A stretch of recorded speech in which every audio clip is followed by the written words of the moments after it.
Quoi? On n'a jamais dit que c'était facile? C'est ça le message des guides. Quand je m'engage dans un travail de transformation profonde, quand à un moment de ma vie je me dis non mais ça peut plus continuer comme ça, je pense à tout le monde autour de moi et pas assez à moi. Alors là je parle pas de moi. J'aspire à des choses mais j'ai l'impression que c'est pas du tout raccord avec le monde dans lequel je vis. Hum, j'ai envie d'être moi-même. Et je m'engage là-dedans, je me fais accompagner, je fais du travail sur moi, peut-être parfois pendant des années. Et là, alors que je ne sais plus par quel bout prendre les choses, on me dit, mais attends, on n'a jamais dit que c'était facile. Ah, et pourquoi, maintenant que je suis décidée? Et c'est ce que je rencontre chez mes chers intuitifs, sensibles, canals, médiums, en fait, que j'accompagne, parce que n'oubliez pas que c'est pas élitiste de dire ça, c'est que dans la population des sensibles, hypersensibles, etc., des émotifs, comme on les appelle, quand vous n'êtes pas canal déclaré, en fait, quand je dis déclaré, c'est je ne m'associe pas à cette population-là ou à ces... je suis trop humble pour penser que j'ai quelque chose de particulier, mais bon, c'est comme une main droite. On ne s'est jamais demandé pourquoi on avait une main droite et une main gauche. Et bah oui, il y a des canaux aussi de sensibilité. Donc certains s'installent et d'autres le vivent, essayent de s'y aligner et de les prendre en considération dans leur vie personnelle de tous les jours, quoi, en fait, dans tous les cercles. Travail, famille, amis, amour, etc. Et le mot, c'est, en effet, j'ai eu souvent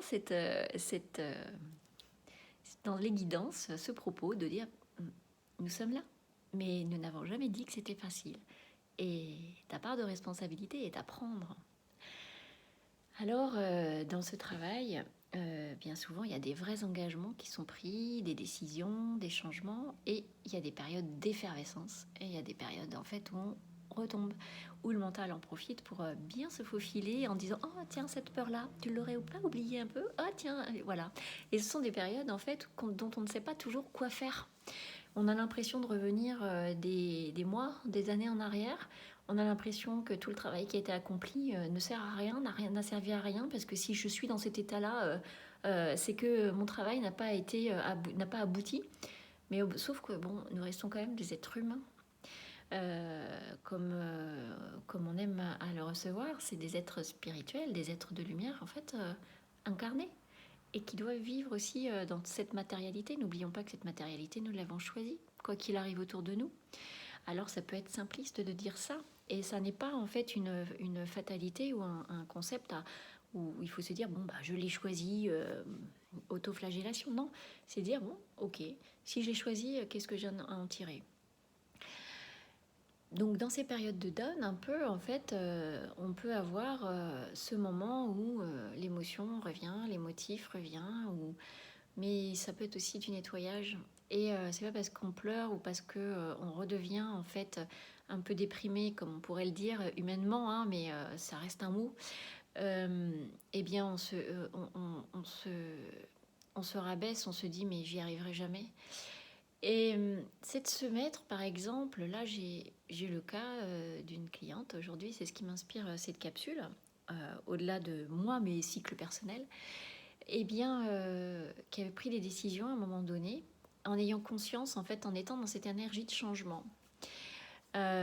Et aujourd'hui, alors que le fruit de sa décision arrive, parce que c'est une célébration, enfin un mariage, etc., mais d'une amie, eh bien, elle remet en question, comme elle se sent pas bien, elle angoisse à l'idée d'y aller, etc., elle remet en question le fait de s'être écoutée ou non.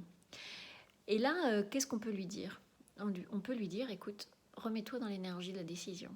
Remets-toi dans ce moment, dans ce que tu as ressenti quand cette amie t'a proposé d'être son témoin. Puisqu'aujourd'hui, elle peut avoir le sentiment, elle se dit, mais c'est pas ma place, j'aurais pas dû accepter. Et là, c'est remets-toi dans l'énergie de cette décision. Revis ce moment. Qu'as-tu ressenti? L'expérience. Qu'as-tu ressenti? Bien, as-tu ressenti de la joie? As-tu ressenti que ça s'alignait avec ce que tu avais envie de vivre, avec ce partage, avec juste une énergie que tu avais envie de vivre? Si c'est ça, reconnecte-toi à ça et reprends cette énergie. Je simplifie. Et si, à ce moment-là, c'était une énergie de non et que tu ne t'es pas écouté, c'est ok. Prends ça comme expérience. Revis cette énergie du non. Ancre-la bien en toi. Et ta responsabilité demain, c'est d'assumer le choix de dire oui, même si tu t'es pas écouté, et de dire je suis responsable, j'assume et je vais faire en sorte d'être dans cette énergie de la fête ou cette énergie de ce dans quoi je me suis engagée. Parce que sinon, cette amie, elle aurait proposé à quelqu'un d'autre pour être dans l'énergie de son mariage. Donc, c'est ça. J'assume, ok. Par contre, cette énergie du non, je l'ancre en moi. Je la ressens. Il y a d'autres moments dans ta vie où tu as ressenti ça, ce non, et que tu ne t'es pas écouté. Vas-y, remémore. Est-ce que c'est le même sentiment? Est-ce que c'est le même effet dans ton corps? Est-ce que c'est le même... Peu importe. Ouvre-toi à tes perceptions. C'est juste tes perceptions. Il n'y a pas de bonne perception pour ressentir le non. C'est ta perception à toi.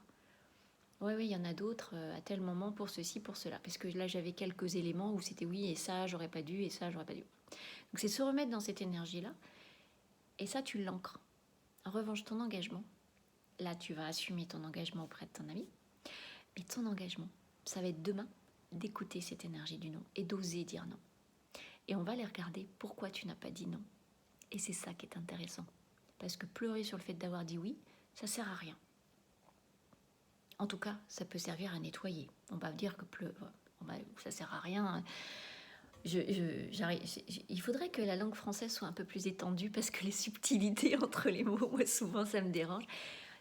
Ça peut servir à nettoyer, à se rendre compte, etc. Mais ça va pas servir ton chemin pour ta vie idéale ou ton aspiration ou l'énergie d'être que tu ressens au fond de toi. Donc tu te connectes, t'enregistres ton nom et puis demain par contre tu t'engages à l'honorer. Quitte à travailler sur le comment l'honorer, comment le dire, comment le faire, etc. en fonction de la situation qui se présentera, mais ce sera ça ton engagement. Et oui, on n'a jamais dit que ce serait facile. Bonne journée, douce lumière.